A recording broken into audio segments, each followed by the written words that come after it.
Windyville is one of those names that lingers once you hear it, especially if you have a tendency to be drawn towards strange and forgotten places. In Dallas County, tucked into the rolling hills of the Ozarks, sits the unincorporated community of Windyville. It rests along Missouri routes K and double M, surrounded by timber and long stretches of rural road. The land rises and falls gently, and in autumn the hills turn shades of gold, rust, and fading green. Windyville is small. It always has been. Historically, it functioned like many rural Ozarks communities. A post office operated there from 1921 until 1998. There was once a high school serving local families. In the 1920s, the town supported a working cannery that processed tens of thousands of cans of tomatoes in a single season, nearly 96,000 in one reported year. For a time, it was busy. Then in November of 1936, the Windyville High School burned down. Contemporary accounts attributed the fire to a defective flue. Classes were reorganized elsewhere, but the building itself was lost. Decades later, the school district consolidated with neighboring communities, and over time the town's daily rhythm changed. Businesses thinned. The post office eventually closed. The town didn't disappear, but it quieted. The former post office building remained standing, and in 2018 it was transformed into what is now known as the Cozy Cottage Bed and Breakfast, where mail was once sorted and handed across a counter. Travelers now spend the night. The structure remains one of the most recognizable buildings in Windyville, not as an abandoned relic, but as a restored piece of history.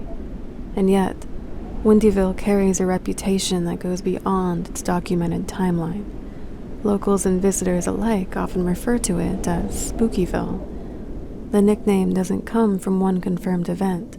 Instead, it has grown from decades of repeated stories tied to specific locations around the community. Pepper Cemetery is one of the most frequently mentioned.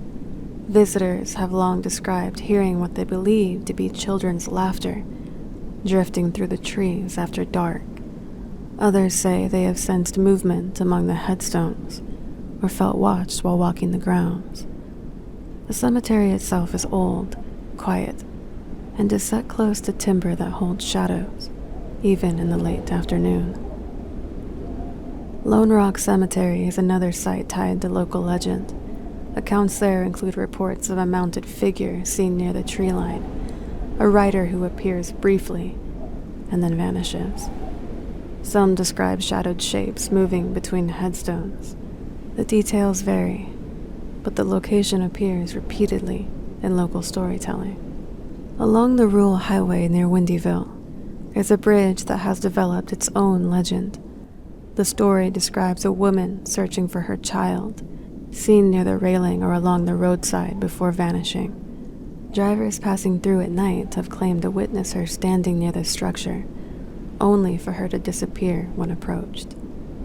The old cannery building, once central to Windyville's agricultural output, has also become part of the town's folklore. Reports describe unexplained noises inside the structure, metallic sounds, sudden bangs, and in some accounts even screams. The building itself is a remnant of the town's industrial past, and its hollow interior has long fueled speculation. Beyond the named cemeteries and buildings, broader stories continue to circulate along the rural roads that cut through Windyville. One of the most persistent involves a lone hitchhiker.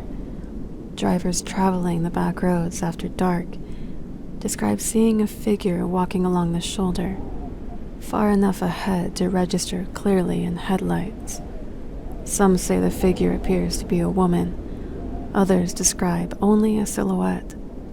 The road stretches long and narrow, framed by woods on both sides, and there are few houses in certain stretches. These kind of stories from Windyville always carry one same detail: never stop on those roads. There are also reports of red eyes visible inside abandoned structures after midnight, small points of color watching from broken windows or from deep within doorways. Those who claim to have seen them often describe the same reaction, the feeling of being observed before realizing they were not alone in the dark. No sound ever follows, just the sense that something noticed them first. And once the image settles, headlights catching a solitary figure on the empty Ozarks road, or two red points fixed in the hollow of a long abandoned building, it becomes difficult to fully miss. Because Windyville's roads don't offer much distraction. When night falls, there are no city lights to interrupt the dark. Only emptiness, only distance, and the wind moving through it all. These legends are part of Windyville's reputation. They're repeated often enough that the name Spookyville has endured for years. In 2021, however, Windyville's name appeared in national headlines for a reason unrelated to folklore. The disappearance of Cassidy Rainwater led investigators to a rural property near Windyville. The case was tragic and deeply disturbing.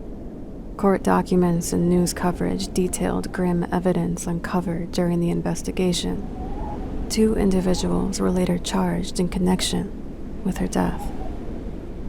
The events did not occur in the center of Windyville itself, but close enough that the town's name became associated with the case. Small rural communities are often imagined as insulated from extreme violence, places where life moves quietly and predictably. When something as severe and unsettling as the Rainwater case unfolds nearby, that perception changes. The association lingers, even when the town itself is not defined by it. After 2021, Windyville's name appeared not only in discussions of local legend, but alongside reports of a real and devastating crime. Today, Windyville remains what it always has been, a small, quiet community in the Ozarks. The cemeteries are still there. The cannery building still stands. The cozy cottage continues to host overnight guests. The roads still narrow as they pass through timber.